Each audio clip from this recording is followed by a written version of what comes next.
नमस्कार दोस्तों, आपका मेरे YouTube चैनल हिंदी कहानी पर स्वागत है। मनुष्य योनि का भोग। आज मैं लेकर आया हूँ सुंदर कहानी। एक दरिद्र ब्राह्मण यात्रा करते करते किसी नगर से गुजर रहा था। बड़े बड़े महल एवं अट्टालिकाओं को देखकर ब्राह्मण भिक्षा मांगने गया, किंतु उस नगर में किसी ने भी उसे 2 मुट्ठी अन्न नहीं दिया।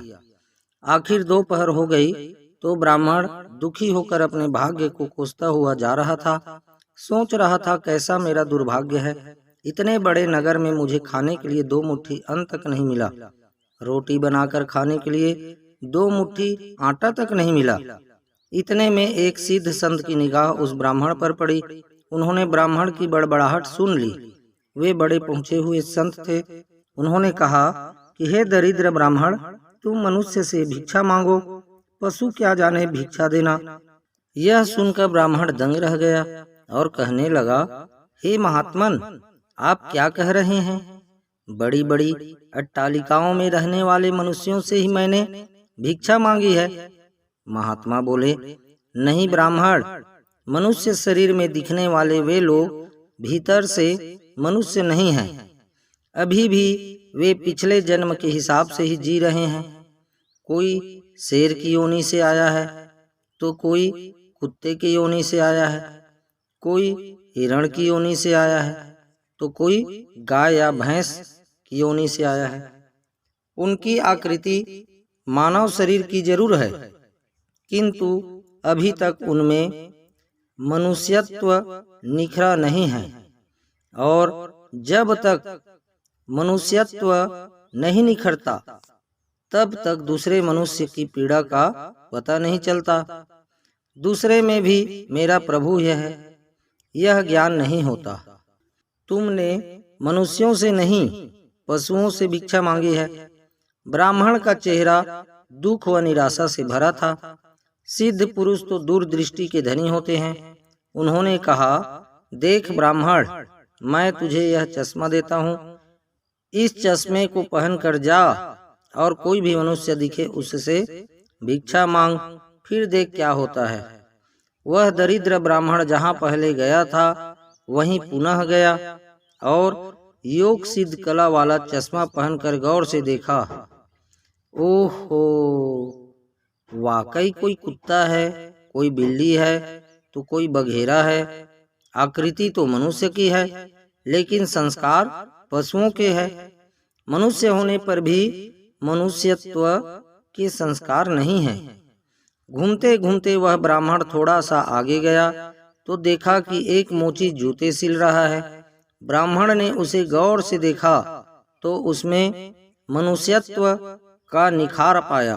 ब्राह्मण ने उसके पास जाकर कहा, भाई तेरा धंधा तो बहुत हल्का है, और मैं हूँ ब्राह्मण, रीति रिवाज एवं कर्म कांड को बड़ी चुस्ती से पालता हूँ। मुझे बड़ी भूख लगी है, इसीलिए मैं तुमसे मांगता हूँ, क्योंकि मुझे तुझमें मनुष्यत्व दिखा है। उस मोची की आंखों से टप टप आंसू बरसने लगे। वह बोला, हे प्रभु, आप भूखे हैं? हे मेरे भगवान, आप भूखे हैं? इतनी देर आप कहाँ थे? यह कहकर मोची उठा एवं जूते सिलकर टका आना, 2 आना वगैरह जो इकट्ठे किए थे, उस चिल्हर रेजगारी को लेकर हलवाई की दुकान पर पहुंचा और बोला, हलवाई भाई, मेरे इन भूखे भगवान की सेवा कर लो। ये चिल्हर यहाँ रखता हूँ, और जो कुछ भी सब्जी, पराठे, पूड़ी आदि दे सकते हो वह इन्हें दे दो, मैं अभी जाता हूँ। यह कहकर मोची भागा और घर जाकर अपने हाथ से बनाई हुई एक जोड़ी जूती ले आया एवं चौराहे पर उसे बेचने के लिए खड़ा हो गया। उस राज्य का राजा जूतियों का बड़ा शौकीन था। उस दिन भी उसने कई तरह की जूतियां पहनी, किंतु किसी की बनावट उसे पसंद नहीं आई, तो किसी का नाप नहीं आया। 2-5 बार प्रयत्न करने पर भी राजा को कोई पसंद नहीं आई, तो राजा मंत्री से क्रुद्ध होकर बोला, अगर इस बार ढंग की जूती लाया तो जूती वाले को इनाम दूंगा, और ठीक नहीं लाया तो मंत्री के बच्चे तेरी खबर ले लूंगा। दैव योग से मंत्री की नजर इस मोची के रूप में खड़े असली मानव पर पड़ गई, जिसमें मानवता खिली थी, जिसकी आंखों में कुछ प्रेम के भाव थे, चित्त में दया करुणा थी। ब्राह्मण के संग का थोड़ा रंग लगा था। मंत्री ने मोची से जूती ले ली एवं राजा के पास ले गया। राजा को वह जूती एकदम फिट आ गई, मानो वह जूती राजा के नाप की ही बनी थी। राजा ने कहा, ऐसी जूती तो मैंने पहली बार ही पहन रहा हूँ। किस मोची ने बनाई है यह जूती? मंत्री बोला, हुजूर, यह मोची बाहर ही खड़ा है। मोची को बुलाया गया। उसको देखकर राजा की भी मानवता थोड़ी खिली। राजा ने कहा, जूती के तो 5 रुपये होते हैं, किंतु यह 5 रुपयों वाली नहीं है, 500 रुपयों वाली जूती है। जूती बनाने वाले को 500 और जूती के 500, कुल 1000 रुपये इसको दे दो।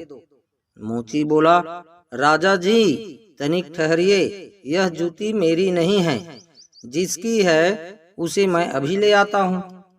मोची जाकर विनय पूर्वक उस ब्राह्मण को राजा के पास ले आया एवं राजा से बोला, राजा जी यह जूती इन्हीं की है। राजा को आश्चर्य हुआ। वह बोला, यह तो ब्राह्मण है, इसकी जूती कैसे? राजा ने ब्राह्मण से पूछा तो ब्राह्मण ने कहा, मैं तो ब्राह्मण हूँ, यात्रा करने निकला हूँ। राजा, मोची जूती तो तुम बेच रहे थे, इस ब्राह्मण ने जूती कब खरीदी और बेची? मोची ने कहा, राजन, मैंने मन में ही संकल्प कर लिया था कि जूती की जो रकम आएगी वह इन ब्राह्मण देव की होगी। मोची ने कहा, राजन, मैंने मन में ही संकल्प कर लिया था कि जूती की जो रकम आएगी वह इनकी है, तो मैंने इन रुपयों को कैसे ले सकता हूँ, इसीलिए मैं इन्हें ले आया हूँ। न जाने किसी जन्म में मैंने दान करने का संकल्प किया होगा और मुकर गया होऊंगा, तभी तो यह मोची का चोला मिला है। अब भी यदि मुकर जाऊं तो न जाने मेरी कैसी दुर्गति हो। इसीलिए राजन, ये रुपये मेरे नहीं हुए। मेरे मन में आ गया था कि इस जूती की रकम इनके लिए ही होगी, फिर 5 रुपये मिलते तो भी इनके होते और 1000 मिल रहे हैं तो भी इनके ही हैं। हो सकता है मेरा मन बेईमान हो जाता, इसीलिए मैंने रुपयों को नहीं छुआ और असली अधिकारी को ले आया। राजा ने आश्चर्यचकित होकर ब्राह्मण से पूछा, ब्राह्मण, मोची से तुम्हारा परिचय कैसे हुआ? ब्राह्मण ने सारी आप बीती सुनाते हुए सिद्ध पुरुष के चश्मे वाली बात बताई और कहा कि राजन, आपके राज्य में पशुओं के दर्शन तो बहुत हुए, लेकिन मनुष्यत्व का अंश इन मोची भाई में ही नजर आया। राजा ने कौतूहलवश कहा, लाओ वह चश्मा जरा हम भी देखें। राजा ने चश्मा लगाकर देखा तो दरबारियों में उसे भी कोई सियार दिखा, तो कोई हिरण, कोई बंदर दिखा, तो कोई रीछ दिखा। राजा दंग रह गया कि यह तो पशुओं का दरबार भरा पड़ा है। उसे हुआ कि ये सब पशु हैं तो मैं कौन हूँ। उसने आईना मंगवाया एवं उसमें अपना चेहरा देखा तो शेर उसके आश्चर्य की सीमा न रही। ये सारे जंगल के प्राणी और मैं जंगल का राजा शेर यहाँ भी इनका राजा बना बैठा हूँ।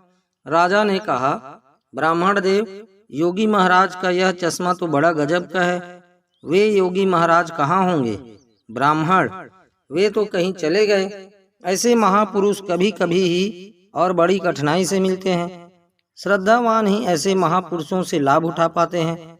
बाकी तो जो मनुष्य के चोले में पशु के समान हैं, वे महापुरुष के निकट रहकर भी अपनी पशुता नहीं छोड़ पाते। ब्राह्मण ने आगे कहा, राजन, अब तो बिना चश्मे के भी मनुष्यत्व को परखा जा सकता है। मनुष्य के व्यवहार को देखकर ही पता चल सकता है कि वह किस योनि से आया है। एक मेहनत करे और दूसरा उस पर हक जताए तो समझ लो कि वह सर्प योनि से आया है, क्योंकि बिल खोदने की मेहनत तो चूहा करता है, लेकिन सर्प उसको मारकर बिल पर अपना अधिकार जमा बैठता है। अब इस चश्मे के बिना भी विवेक का चश्मा काम कर सकता है। और दूसरे को देखो, उसकी अपेक्षा स्वयं को ही देखें कि हम सर्प योनि से आए हैं कि शेर की योनि से आए हैं, या सचमुच हम में मनुष्यता खिली है। यदि पशुता बाकी है तो वह भी मनुष्यता में बदल सकती है। गोस्वामी तुलसीदास जी ने किस प्रकार कहा है, इस चौपाई के माध्यम से जान सकते हैं। बिगड़ी जन्म अनेक की, सुधरे अब और आजू, तुलसी होई राम को, राम भजी तजी कुसमाजू। कुसंस्कारों को छोड़ दे, बस अपने कुसंस्कार आप निकालेंगे तो ही निकलेंगे। अपने भीतर छिपे हुए पशुत्व को आप निकालेंगे तो ही निकलेगा। यह भी तब संभव होगा जब आप अपने समय की कीमत समझेंगे। मनुष्यत्व आए तो एक एक पल को सार्थक किए बिना आप चुप नहीं बैठेंगे।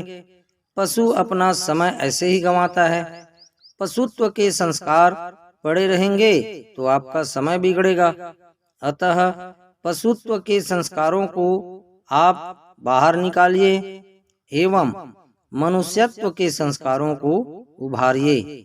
फिर सिद्ध पुरुष का चश्मा नहीं वरन अपने विवेक का चश्मा ही कार्य करेगा। और इस विवेक के चश्मे को पाने की युक्ति मिलती है हरि नाम संकीर्तन, यानी सत्य का संग व सत्संग से। तो हे आत्मजनों, मानवता से जो पूर्ण हो वही मनुष्य कहलाता है। बिन मानवता के मानव भी पशु तुल्य रह जाता है। इसलिए आप जो भी कमा रहे हैं उसमें से कम 2% दान करते रहें। जो सेवा आपको सही लगे उसमें। मित्रों, मुझे विश्वास है कि यह सुंदर कथा आपको अच्छी लगी तो लाइक और शेयर अवश्य करें। इसी प्रकार की सुंदर और अच्छी कथा कहानियों और प्रेरक सुंदर विचारों के लिए आप मेरे चैनल हिंदी कहानी को सब्सक्राइब अवश्य करें। आप हमेशा खुश रहें, मुस्कुराते रहें। जय जय श्री राधे कृष्ण।